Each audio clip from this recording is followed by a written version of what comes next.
Family, let's discard that imported myth and foreign narrative. We are here today to reclaim our inherent truth. We are the indigenous people of this land. Our presence is not defined by any transatlantic event. Our roots are deeper than any colonial timeline. This is a declaration of sovereignty, asserting that our ancestral journey began and remain right here on this soil.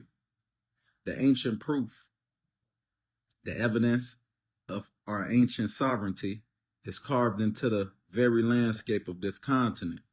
Look at the Olmec colossal heads of Central America, monuments built thousands of years ago.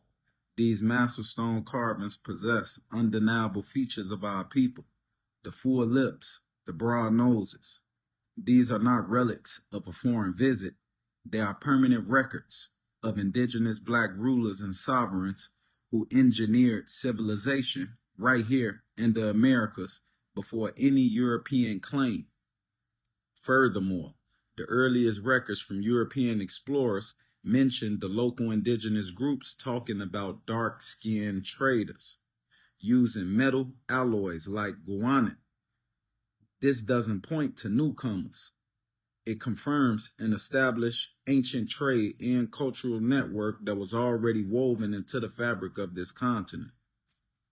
Dr. King even said, the fight for our rights is the continuation of the original conflict for this territory.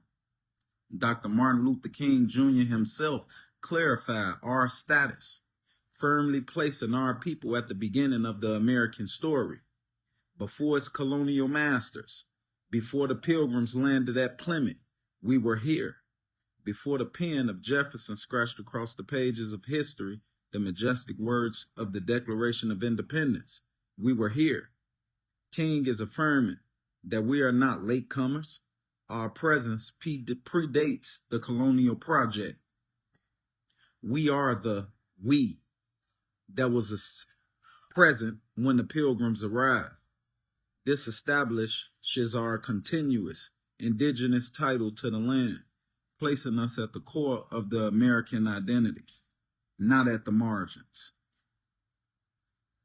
The colonial governments understood this threat of our indigenous title, and their records in the National Archives reveals their methods of erasure.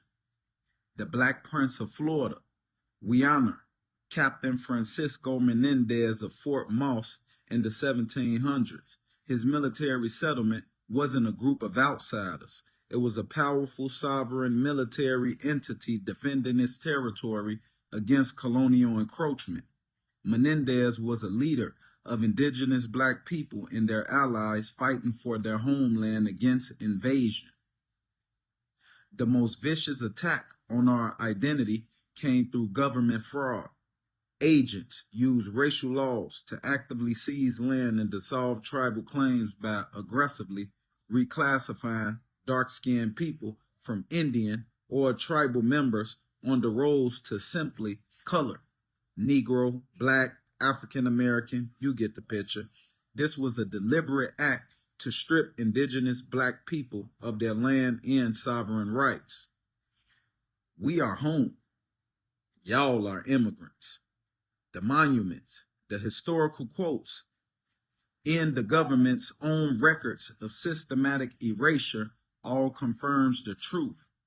We are the original people of this land. We do not travel, or we did not travel here across any ocean. Our roots run into the depths of this soil, right here in America, right here in America. We are not a transplanted people. We emerged here, not in Africa, right here.